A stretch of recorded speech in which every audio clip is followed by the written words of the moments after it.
오늘 우리에게 주시는 하나님의 말씀은 누가복음 19장 41절부터 48절까지입니다.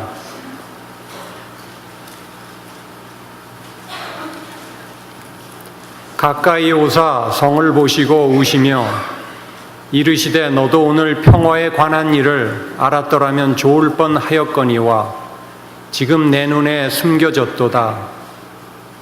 날이 이를지라 내 원수들이 토둔을 쌓고 너를 둘러 사면으로 가두고 또 너와 및 그 가운데 있는 내 자식들을 땅에 메어치며 돌 하나도 돌 위에 남기지 아니하리니 이는 내가 보살핌 받는 날을 알지 못함을 인함이니라 하시니라. 성전에 들어가사 장사하는 자들을 내쫓으시며 그들에게 이르시되 기록된 바 내 집은 기도하는 집이 되리라 하였거늘 너희는 강도의 소굴을 만들었도다 하시니라. 예수께서 날마다 성전에서 가르치시니 대제사장들과 서기관들과 백성의 지도자들이 그를 죽이려고 꾀하되 백성이 다 그에게 귀를 기울여 들으므로 어찌할 방도를 찾지 못하였더라. 이 말씀은 살아계신 하나님의 말씀입니다. 아멘. 종려주일은 종려나무에서 비롯돼서 그 일컫는 주일의 이름입니다. 종려나무는 야자수 나무를 일컫는 말입니다. 종려나무는 그리스 로마 시대 때 승전해서 들어오는 왕과 그 군대를 찬미하면서 사람들이 종려나무를 사용했던 것을 여러분이 아마 영화나 이런 것들을 보면서 기억하실 수 있을 것입니다. 또한 오늘 우리들이 읽지는 않았습니다만 종려주일 이때에 저희들이 읽은 말씀, 우리가 읽은 19장 이 말씀 41절 이전에 있는 말씀들은 28절서부터는 예수님께서 들어오시게 될 때에 이 수많은 사람들이 예수님의 들어오시는 길에 자기 옷을 깔았다라고 하는 얘기가 기록되어져 있습니다. 옷을 깐다라는 것은 무슨 의미인가? 이 종려주일 때 야자수를 가지고 그 로마 그때 시대였기 때문에 영광스러운 승전으로 왕이 들어오는 것을 말하는 것이고, 또 옷을 깔았다라고 하는 것은 우리들을 이렇게 통치하여 주시옵소서, 당신은 우리 위에 계신 분입니다, 그러한 뜻을 의미합니다. 열왕기하 9장 13절 말씀에 봐도 그러한 말씀이 기록되어져 있습니다. 무리가 각각 자기의 옷을 급히 가져다가 섬돌 위 곧 예후의 밑에 깔고 나팔을 불며 이르되 예후는 왕이라 하니라. 왕을 모시면서 옷을 깔면서 이 왕이 우리를 다스려야 된다라고 하는 그러한 제스처로 옷을 깔았던 것입니다. 특별히 이 종려나무는 또 그리스 로마 시대의 문화적인 그러한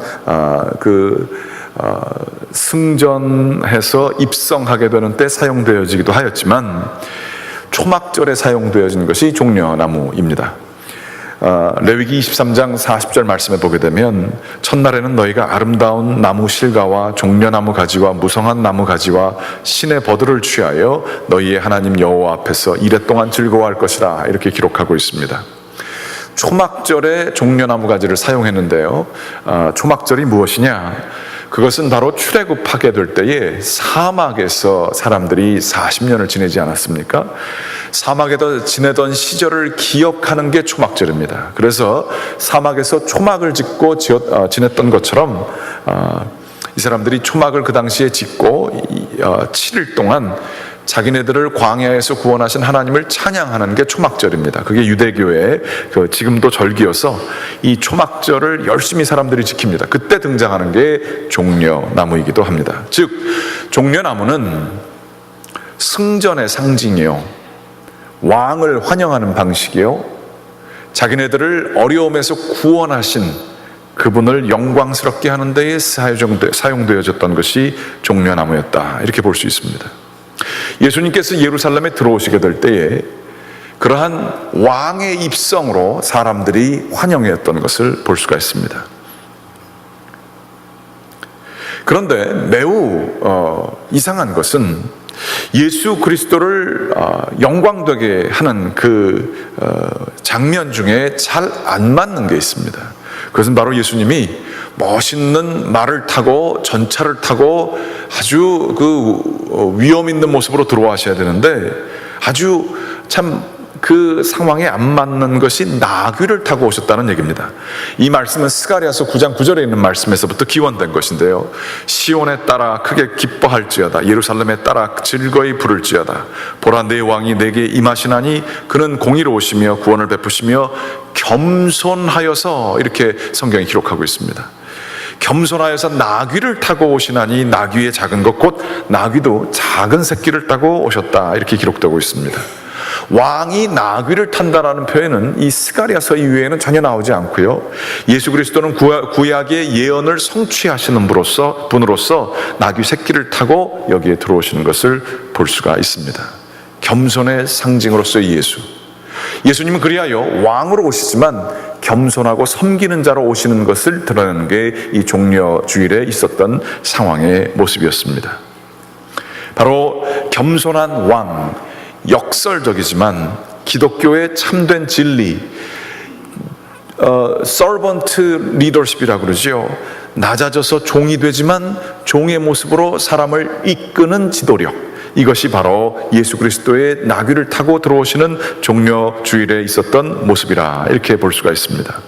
여기까지가 우리가 알고 있는 종려주일에 대한 내용입니다. 그런데 이 종려주일에 대한 내용의 이 전후반과 예수님께서 이 예루살렘에 들어오시게 될 때에 어떤 마음을 품으셨는가에 대해서 우리들이 잘 집중하지 못할 때가 있습니다. 종려주일, 예수님은 어떠한 마음으로 예루살렘에 입성하셨는가, 입성하신 후에는 무엇을 하셨는가, 여기에 우리들이 집중해 볼 필요가 있겠습니다. 오늘 말씀을 보게 되면 누가복음 19장 41절에 이런 말씀이 기록되어져 있습니다. 예수님께서 종려나무의 환영을 받고 옷을 깔고 해서 다 들어오시고 난 다음에 성으로 들어오셨잖아요. 그리고 나서 그 성 안에서 높은 곳으로 아마 올라가셨던 것 같습니다. 그러면서 이 스카이라인을 쫙 보시면서 성을 보고 우셨다라는 얘기가 있습니다. 감동의 눈물이 아니라 아파하시는 눈물이었습니다. 그러면서 이르시되 너도 오늘 평화에 관한 일을 알았더라면 좋을 뻔하였거니와 지금 내 눈에 숨겨졌도다 라고 말씀하고 계십니다. 평화에 관한 일이라 라고 얘기하실 때에 그 의미하는 바가 굉장히 깊습니다. 예루살렘이라고 하는 것은 살렘이란 뜻이 그 평화라는 뜻과 관련되어져 있고요, 평화의 도시, 평화의 기반이라는 것이 예루살렘입니다. 그런데 그 이름에 걸맞지 않게 그 도시가 평화에 대해서 모르고 있다, 이렇게 얘기를 하시는 거예요. 특별히 그래서 이제 우시는 것이죠. 그러면서 너라고 표현하십니다. 도시를 일컬어서 너라고 표현하시는데요, 여기에 상당한 이해할 수 있는, 이 우시는 거에 대해서 이해할 수 있는 예수님의 마음을, 예루살렘에 대한 마음을 읽을 수 있는 그러한 메시지가 들어가 있습니다. 특별히 누가복음 13장 33절서부터 34절의 말씀에 보게 돼도 예루살렘을 일컬어서 예루살렘아 예루살렘아 그러면서 말씀하시기를 암탉이 제 새끼를 날개 아래 몸과 같이 내가 너희 자녀를 모으려 한 일이 몇 번이냐 그러나 너희가 원하지 않았도다 라고 하며, 예루살렘 도시를 일컬어서 마치 자기의 어떤 시련을 받은 그러한 어떤 사랑하는 상대자처럼 예수님께서 말씀하시는 것을 볼 수 있습니다. 예루살렘 도시를 인격화하였다라는 데는 여러 가지 의미가 있습니다. 히브리어로 도시는 이르 혹은 이르레임이라고 하는 단어라고 합니다. 이 단어는 몇 가지 의미를 가지고 있는데요, 도시라고 하는 우리의 그냥 어떤 그 사람이 많이 모인 곳 이런 뜻이 아니라 여러 가지 의미로 사용되는데, 수호 천사 혹은 공포 혹은 권능, 능력 이런 것들을 사용한답니다. 천사가 보여주는 천사가 아니라 천사의 어떤 영적인 능력, 공포심을 조성하는 것, 뭔가 이렇게 힘이 있는 것, 권세가 있는 것을 일컬어서 도시라고 일컫는다 하는 것이죠. 도시는 즉 성벽들로 둘러싸인 집들의 집합체 정도로 보여지는 것이 아니라 히브리 성서적인 배경을 가지고 도시를 바라본다고 했을 때 도시는 영적인 파워, 권능이 있다는 것을 의미합니다. 그것이 하나의 어떠한 독단적인 어떤 존재이다라고 얘기하기보다는 어떤 그 힘을 의미하는 거예요. 영역이 있다. 아니면 저 사람은 어떠한 말하는데 파워가 있다. 뭐 이러한 식의 그 사람을 둘러싼 어떤 그 능력을 일컫는 것인데, 도시에 그러한 능력이 있다라고 하는 것을 의미하는 것이죠. 이것은 바로 에베소서에 나와 있는 정사와 권세라고 하는 그러한 표현들과 연결되어져 있습니다. 도시라고 하는 것이 그저 건물만 있는 것이 아니라 그 안에 어떠한 보이지 않는 영적인 힘이 있다라고 하는 것이죠. 우리가 이스트 브론스북에 살고 있으면 잘 모르지만 맨하탄을 나가보게 되면, 혹은 서울에 가보게 되면 도시마다 어떤 느낌이 있습니다. 어떤 그 공기가 다릅니다. 뭐 매연이 있을 뿐만 아니라 사람들이 걷는 게 굉장히 빠르고요. 도시에 있는 사람들이 옷 입는 게 틀리고요. 도시에서 사람들이 대하는, 사람과 사람이 관계하는 방법이 틀립니다. 돈이 유통되는 방식이 틀립니다. 도시를 운영하는 삶의 방법들이 천저하게 다릅니다. 각 도시마다 색깔이 있고, 그 색깔 정도가 아니라 거기에는 어떠한 보여지지 아니하는 그 실체, 권능, 영향력, 이런 것들이 있다라고 하시는 것이죠. 이 도시에 대해서 예수님께서는 이 도시에 대한 영적인 그러한 힘, 이것을 아시고 인격적으로 부르시며 예루살렘아 예루살렘아, 혹은 너라고 표현하시면서 인격적으로 부르셨던 것을 볼 수 있습니다. 특별히 이 예루살렘의 영향력은 이스라엘 전반에 굉장한 영향을 미쳤습니다. 이스라엘이라고 하는 조그만 나라의 예루살렘은 수도일 뿐만 아니라 경제적인 중심지고요. 거기에다가 그 어느 때보다도 더 중요했던 종교적인 중심지이며 정치의 중심입니다. 우리는 이런 게 다 나뉘어져 있지 않습니까? 행정도시가 있고 경제도시가 있고 뭐 여러 가지가 이렇게 나뉘어집니다. 문화적으로는 뭐 다양하게 있고. 그런데 이 나라 안에 예루살렘이 미치는 영향력이라고 하는 것은 정말 막대한 것이었습니다. 모든 문화와 경제와 정치와 사회적인 영향력과 종교적인 영적인 영향력이 예루살렘에 다 모여있다라고 하는 것이죠. 예수님께서는 갈릴리라고 하는 저 멀리 가난한 사람들이, 어부들이 살고 있는 지역에서 지내셨지만 이 예루살렘의 영향력이 거기까지 미쳐지게 되었던 것입니다. 바로 이스라엘의 영적인 색깔을, 이스라엘의 캐릭터, 그 이스라엘의 영적인 상태를 보여주는 것이 예루살렘에서 등장했다는 것이죠. 그래서 예수님은 사람들이 그렇게 말렸음에도 불구하고 예루살렘 한가운데로 가시기를 원하셨습니다. 예루살렘을 만나기 원하셨습니다. 예루살렘과 더불어서 단판을 벌이기를 원하셨습니다. 그 도시와 관계를 맺기를 원하셨습니다. 예수님은 열망하셨지만, 그러나 그 예루살렘, 그 보이지 않는 힘을 바라보면서 안타까워하시고 슬퍼하시고 하나님으로부터 떨어져 있는 이 예루살렘의 영적인 그러한 권세에 대해서 예수님은 단호하게 칼날을 들고 입성하시는 그분의 모습으로 가셨던 것입니다. 그러면 구체적으로 이 예루살렘의 그 영향력이 어떻게 됐길래, 뭐가 그렇게 잘못됐길래 우리 주님이 우셨어야만 할까요? 첫 번째, 예루살렘의 한가운데 있는, 예루살렘 성이 있으면 그 한가운데 있는 성전 자체가 문제가 있었습니다. 그때가 로마 시대에 지배를 받고 있었던 시절이었는데, 헤롯 대왕이라고 하는 사람이 있었습니다.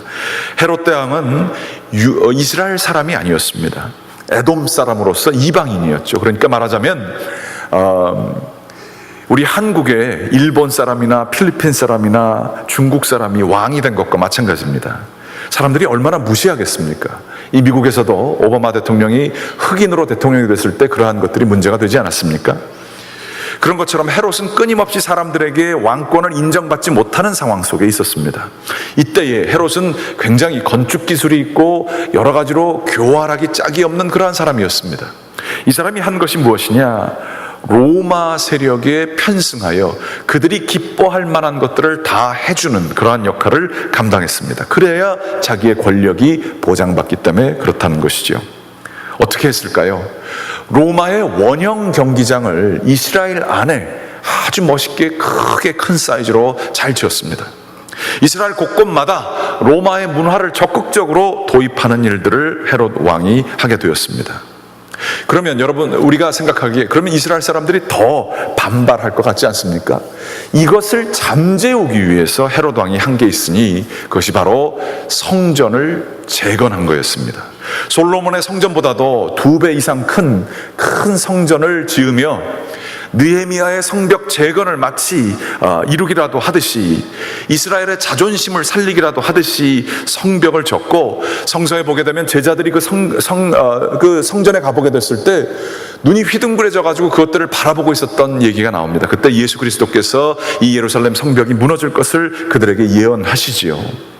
바로 이 예루살렘, 그리고 그 한가운데 성전, 이것이 하나님을 업신여기는 자에 의해서 자기의 열등감을 극복하고자 로마의 세력에 편승하여, 그러나 사람들을 미혹하기 위해서 지어진 건물이었다라고 하는 사실입니다. 예수님께서 오늘 성경 9절에 보게 되면 여기는 기도하는 집인데 강도의 소굴로 바뀌었다라고 얘기하시는 그 강도의 제일 먼저가 아마 헤롯 대왕과 그의 아들들, 분봉왕들에 대한 지적이 아니었을까 생각을 합니다. 자기의 기술과 자기의 재력을 가지고 사람들의 세금을 많이 걷어서 하나님의 성전을, 인간의 야망을 가지고 줬고요. 그 성전 옆에 보면 헤롯 대왕의 궁전은 지금도 있는데 굉장히 더 높은 곳에 더 잘 지어놨습니다.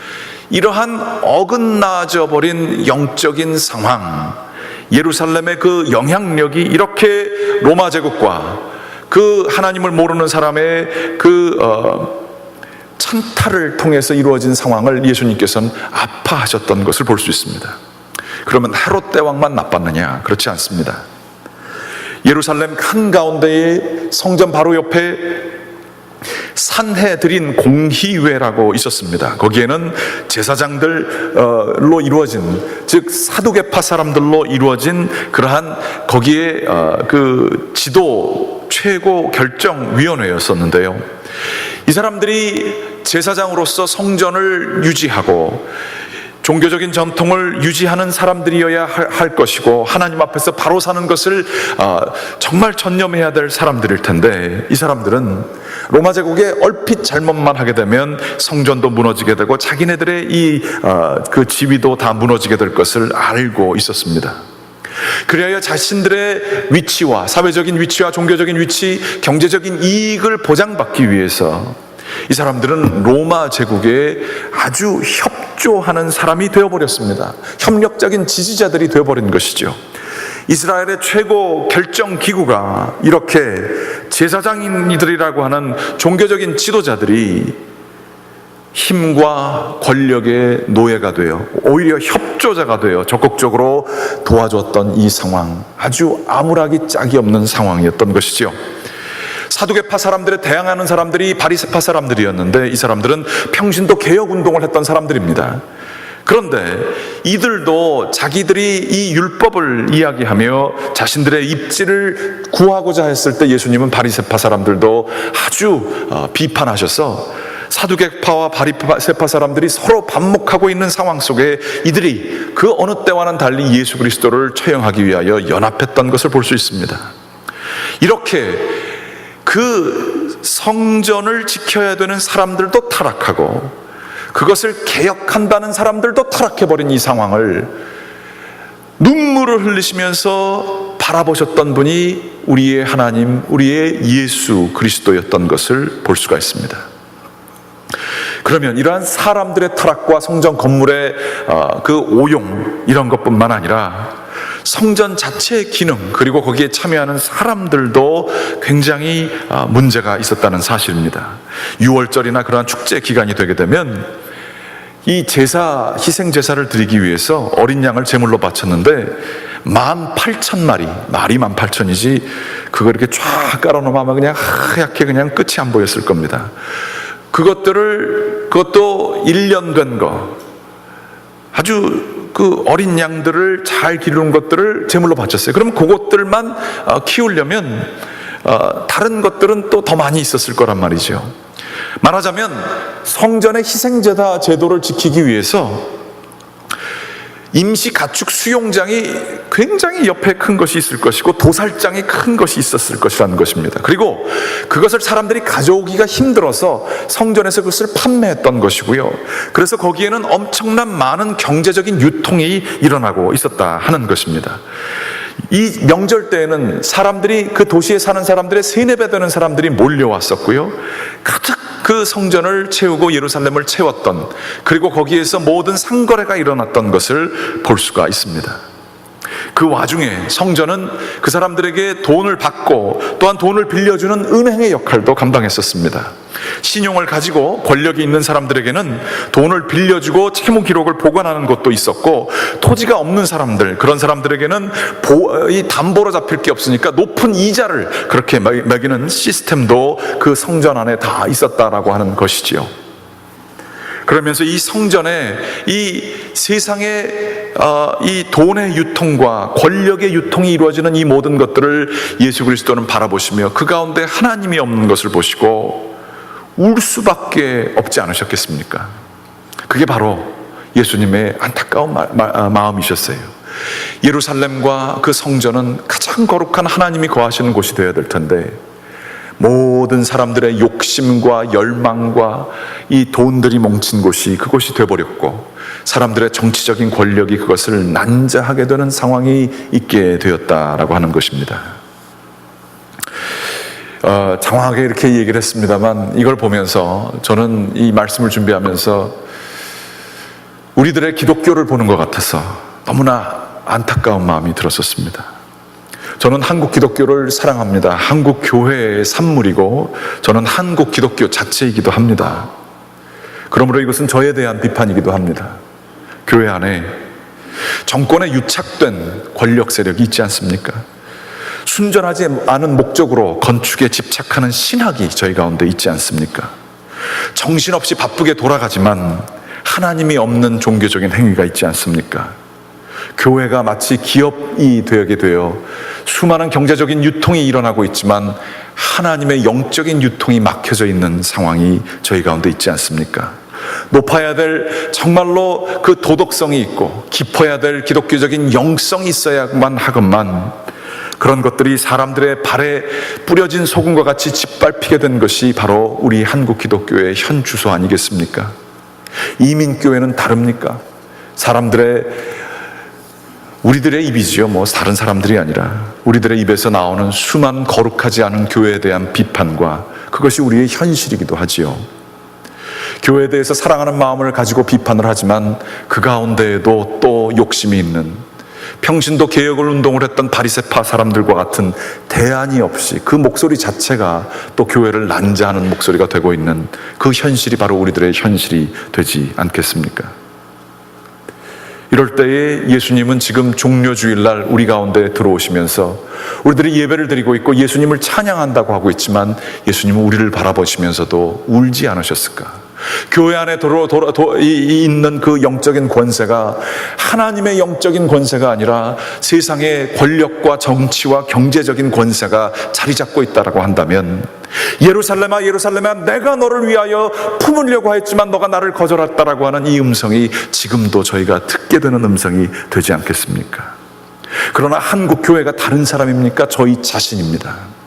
우리 자신 자체가 하나님께서 주시기 원하시는 것이 세상이 줄 수 없는 평안을 주시기를 원하셨습니다. 우리가 예루살렘이어야만 합니다. 그런데 우리는 평안을 아는 길이 막혀져 있고 그것을 바라보지 못했다라고 하는 그 음성이 우리 가운데 있지 않습니까? 우리의 이 예루살렘 속의 성전, 즉 우리의 영 한가운데엔 무엇이 있습니까? 우리의 영은 어떻습니까? 우리의 영 자체도 권력에 저희들이 편승하려고 하거나 경제적인 문제로 우리의 마음이 복잡하게 돼 있지는 않습니까? 육적인 욕심이 저희 가운데 자리 잡혀 있지는 않습니까? 너무나 바쁘게 많은 유통이 있고 3-4배 되는 많은 일들을 우리가 감당할 수 있지만 그 가운데에 하나님은 밀려나신 모습이 있지 않습니까? 우리의 영성 생활과 우리의 영은 지금 하나님만이 주실 수 있는, 세상이 줄 수 없는 평화의 도시를 우리가 구성하고 있습니까? 내가 교회인데, 내가 성전인데, 내가 예루살렘인데 우리의 영적인 상태는 어떠합니까?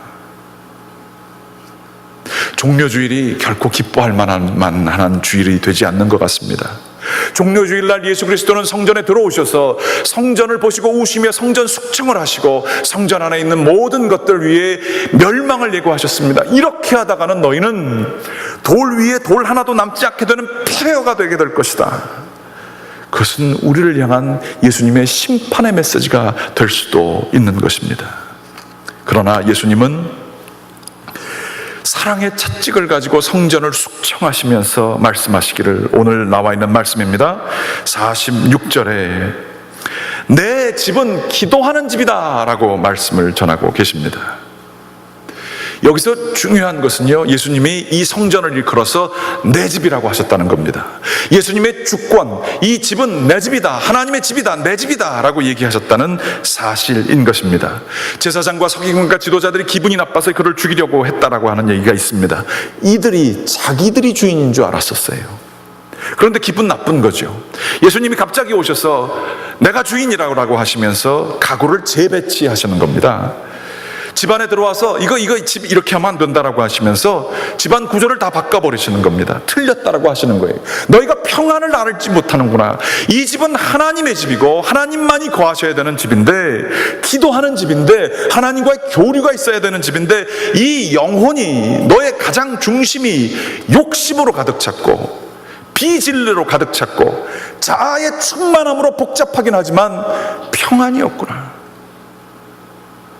예수님은 이 집은 내 집으로 이런 것들을 다 치워야 된다라고 말씀을 하시는 겁니다. 마치 이런 겁니다. 어떤 부모들은 자기들이 이루지 못한 꿈을 위해서 자식들에게 자신의 꿈을 다 투영합니다. 사랑이기도 합니다만 그 사랑이 지나칠 때가 있습니다. 자식의 삶을 완전히 소유합니다. 자식에게 정말 자식을 열심히 하게 해서 위대한 사람이 되게 하려고 욕심을 가지고 막 자식을 막 밀 때가 있습니다. 때로는 사랑하기 때문에 밀어야 하지요. 자식을 혼내야 하지요. 자식이 잘 되도록 이끌어줘야 하지요. 그러나 자식이 그 과정 중에 우상이 되게 되면 자식이 망합니다. 부모가 자식의 삶을 대신 살아줄 수가 없지 않습니까? 그러한 부모가 자식을 우상으로 삼고 사는 사람들의 자식들의 얘기를 들어보면 자식은요, 그 가운데서 부모 때문에 질식해서 죽습니다. 왜곡되어져 있고요, 정말로 잘못되어져 있습니다. 우리 한국 부모들의 잘못된 모습이 그런 것이지요. 자식에게 너무 자신의 자유를 주지 않고 섬겨주고 사랑해주고, 그렇지만 거리를 두는 것이 아니라 너무 다 해주려고 하는 것이 문제가 되지 않습니까? 부모가 자식 안에 너무 충만한 거죠. 마찬가지로 우리의 영은 하나님 겁니다. 하나님이 중심이 되셔야 되고 하나님이 주인이 되셔야 합니다. 그러나 자아가 충만하게 돼서 내 감정이 충만하게 되고, 나처럼 잘난 사람 있으면 나와보라 그래, 내 의처럼 내 의가 얼마나 바른지 한번 시험해보자 그러면서 사람들을 비판하고 이렇게 되게 될 때에 하나님은 우리 안에서 질식하십니다. 하나님은 우리 안에서 쫓겨나십니다. 아무리 우리가 호산나 하면서 그분을 맞아들인다 하더라도 하나님 없는 신앙생활 하기가 얼마나 쉬운지 모릅니다. 여러분은 어떠세요? 하나님이 여러분 안에 계십니까? 겸손하지 않으면 하나님 들어오실 수 없습니다. 이 집은 내 집이다 라고 하는 주님의 음성에 맞습니다. 주님 집 맞습니다. 우리를 회개하시는 그러한 조그마한 음성에 저희들이 네, 그렇게 가구 배치를 해야죠, 집 재공사해야지요 라고 하며 주님에 따라야 그분이 주인이 되시는 것입니다. 그러나 우리는 그 음성을 대제사장들과 서기관과 지도자들처럼 얼마나 무시합니까? 아니, 그러고 어떻게 살아? 먹고 사는 게 있지. 그리고 하나님께 다 순종해? 뭐 맨날 그래야 되는 거야? 내가 해야 될 일도 있는 거 아니야? 내 가정이 먼저 아니야? 내 욕심이 먼저 아니야? 우리들은 끊임없이 자아로 우리를 충만하게 하는 모습을 볼 수 있습니다. 그러나 예수님이 이 종료주일 선포하십니다. 내 영혼은 나의 것이니라. 너는 이 장소에서 하나님과 만나야만 하느니라 라고 얘기하세요. 이곳은 예루살렘 평화가 있어야 되는 곳이니라. 세상이 줄 수 없는 평안이 너 영혼 가운데 있어야 되느니라. 주님이 얘기하고 계시는 겁니다. 이때에 저희들이 주님을 모시는 삶이라는 것이 무엇인가? 우리 안에 참 많은 것이 있죠. 내 안에 여러 자아가 있지 않습니까? 근심도 있고 걱정도 있고 불안도 있고 욕심도 있고, 이 모든 것들을 다 주님께 내어드려야 하는 것입니다. 감리교회 창시자 존 웨슬리라고 하는 분이 있습니다. 이분은 그 누구보다도 바쁜 삶을 살았고 정말로 헌신적으로 주님을 위해서 섬겼던 분이십니다. 그러나 그 사역 가운데에서 이분은 늘 자신의 중심을, 예루살렘을, 그 성전을 주님께 내어드렸습니다. 그러며 헌신의 기도를 드렸습니다. 우리들도 이렇게 주님께 내어드리길 원합니다. 이 기도 화면에 보여주시기 바랍니다. 주님, 제 이성을 바칩니다. 당신의 완전함을, 당신의 역사를, 당신의 뜻을 아는 일에만 사용하게 하옵소서. 제 의지를 바칩니다. 제 자신의 뜻이 제겐 없게 하여 주시옵소서. 주님이 원하시는 것, 오직 그 뜻만을 품게 하소서. 당신처럼 모든 일에서 하나님의 영광만을 위하게 하시고 그것이 제 모든 행동의 목적이 되게 하시옵소서. 제 감정을 바칩니다. 그 모두를 다스리소서. 당신만이 제 사랑, 제 두려움, 제 기쁨이 되시옵소서. 주님을 경외하고 주님을 위하는 것 외에 아무것도 있지 않게 하소서. 주님이 사랑하시는 것을 사랑하게 하소서. 주님이 미워하는 것을 미워하게 하소서. 주님이 저에게 원하시는 만큼의 그 감정만을 품게 하여 주시옵소서. 제 몸을 드립니다. 제 몸으로 주께 영광 돌리게 하시고, 오 하나님, 몸을 거룩하게, 당신이 거하시기에 합당하게 잘 지키게 하소서. 육신에 탐닉하게 하지 마시고, 또한 몸을 위한 노력이 도를 넘지 않게 하시옵소서. 주께서 부르신 소명을 다 이루기에 적합할 만큼만 건강하고 활력 있고 민첩하게 잘 관리하게 하소서. 제 모든 소유를 드립니다. 당신만을 위해 그것을 소유하고 사용하게 하소서. 주께서 제게 맡기신 모든 것 중에 제 삶에 필요할 만큼만 사용하게 하시고, 나머지는 당신이 원하시면 언제든지 기꺼이 돌려드리게 하시옵소서. 제 신용과 명성을 바칩니다. 그것을 귀하게 여기지 않게 하시고 주님을 위해 사용하게 하시옵소서. 그것을 지키기 위해 힘쓰지 않게 하시고 주님의 사역과 영광을 위해 사용하게 하시옵소서. 저 자신, 제 모든 것을 바칩니다. 저 자신이 아무것도 아님을 알게 하시고 주님 없이는 아무것도 가진 것이 없음을 알게 하시옵소서. 오직 주님만이 저 자신과 제가 가진 모든 것을 사용하고 다스리소서. 주님만이 제 분기시며 저의 모든 것입니다. 오 나의 하나님, 나의 전부시여, 이제 이후로 이 엄숙한 서약을 깨려는 유혹을 만날 때, 세상을 따르라는 압력을 받을 때, 저를 둘러싼 사람들과 관습들이 저를 압박해 오게 될 때에 제가 이렇게 대답하게 하소서. 나는 나 자신이 아니다. 나는 나 자신을 위해서도 세상을 위해서도 존재하지 않는다. 오직 하나님을 위해 존재한다. 나는 하나님께 속한 것을 하나님께 드릴 것이다. 이게 자유함이 있어요. 다 나를 비우고 주님께서 다 가져가시옵소서. 내려놓게 될 때에 평안함이 있어요. 그때 하나님을 만나게 돼요. 내 것을 지키려고 하고 내가 남들에게 어떻게 보여질까, 여기에 연천착하게 되면 우리는 늘 불안합니다. 나 자신이 얼마나 위대한가를 늘 생각하고 자신의 잘남과 교만 가운데 있으면 그 삶이 얼마나 공허한지 모릅니다. 그러나 하나님께 모든 것을 드리고 하나님께서 다 주관하시옵소서라고 하게 되면 우리의 현실의 조건들을 뛰어넘을 수 있는 자유함과 평안함이 있습니다. 이게 평화의 도시 예루살렘입니다. 이게 바로 우리의 성전 안에 주님을 온전히 모시게 될 때에 이 내 영혼이 주님의 것입니다 라고 하게 될 때에 우리가 얻을 수 있는, 하나님만이 주실 수 있는 평안함인 것입니다. 오나하고 기도하옵기는 이 고난주간 가장 거룩한 기간이어야 합니다. 이 기간 모든 근심과 걱정과 저희의 교만과 모든 것들을 내려놓고 주님과 더불어 하나가 되고 온전히 순종하여 자유와 평안을 누리시는 여러분들 되시기를 주님의 이름으로 간절히 기원합니다. 기도하시겠습니다. 사랑이 많으신 아버지 하나님 감사드립니다. 저희를 사랑하여 주시사 우리 주 예수 그리스도를 저희 가운데 보내시고 겸손하게 나귀를 타시고 우리 가운데 오신 우리 주 예수 그리스도를 찬양합니다.